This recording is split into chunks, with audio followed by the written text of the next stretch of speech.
Assalamualaikum warahmatullahi wabarakatuh. Halo teman-teman, nama saya adalah Putri Rekati, berasal dari kelas BKB, nomor NIM 732186201038. Di sini saya akan mengidentifikasikan sebuah berita dalam masyarakat yang berkaitan dengan teori-teori psikologi. Ya, berita pertama adalah menyangkut Sunda Empire oleh Deddy Mulyadi. Penyakit sosial tamak dan akut. Munculnya orang-orang yang mengaku punya kerajaan dan bangga dengan seragam ala militer merupakan penyakit sosial yang sudah lama terjadi di Indonesia. Fenomena itu merupakan problem sosial yang sudah akut dan berlangsung sejak lama. Masyarakat Indonesia terbiasa masuk ke wilayah dan berpikir tidak realistis atau terlalu obsesif. Ada obsesi mendapat pangkat tanpa proses kepangkatan atau instan. Ada obsesi ingin cepat kaya. Menurut saya, masalah sosial dalam berita ini adalah sebuah hasrat dari setiap individu di Indonesia yang terlalu mengejar seragam militer dan terlalu ingin cepat kaya melalui proses instan, tanpa melalui perpangkatan terlebih dahulu, tanpa melalui proses-proses atau jalan-jalan yang harusnya ditempuh. Teori-teori yang bersangkutan dengan berita ini adalah teori decision making.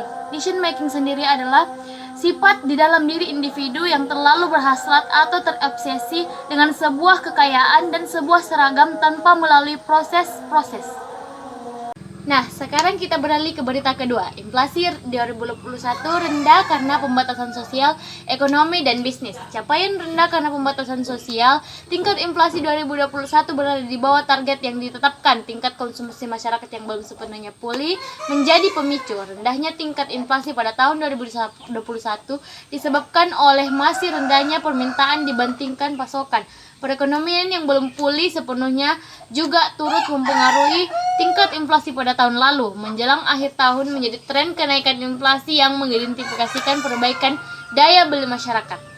Badan Pusat Statistik atau BPS mencatat inflasi tahun kalender 2021 sebesar 1,87% secara tahunan year on year. Capaian tersebut berada di bawah kisaran sasaran Bank Indonesia (BI) yang sebesar 3% plus minus 1%. Meskipun begitu, angka tersebut sudah meningkat dan capaian inflasi pada tahun 2020 sebesar 1,68% secara tahunan. Nah, masalah ini berkaitan dengan turunnya daya beli masyarakat pada tahun 2021 diakibatkan karena pembatasan sosial, ekonomi, dan bisnis yang mengakibatkan anjloknya harga barang dan turunnya perekonomian di Indonesia. Ini berkaitan dengan teori penguatan sosial atau social recoverment exchange theories.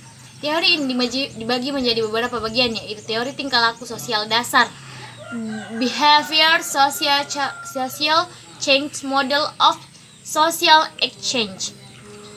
Dicontohkan oleh Homas pada teori ini bahwa hakikatnya sama dengan proses jual beli, di mana kedua belah pihak saling memberikan harga dan mencari keuntungan. Seperti yang telah dikatakan dalam berita tersebut, capaian tersebut berada di bawah kisaran sasaran Bank Indonesia atau BI yang sebesar 3% plus minus 1%. Meskipun begitu, angka tersebut sudah meningkat dari capaian inflasi pada tahun 2021 sebesar 1,68% secara tahunan. Sekian penyampaian dari pengidentifikasian berita dari saya. Semoga bermanfaat bagi saya dan kita semua. Jangan lupa like, comment, and subscribe ya teman-teman.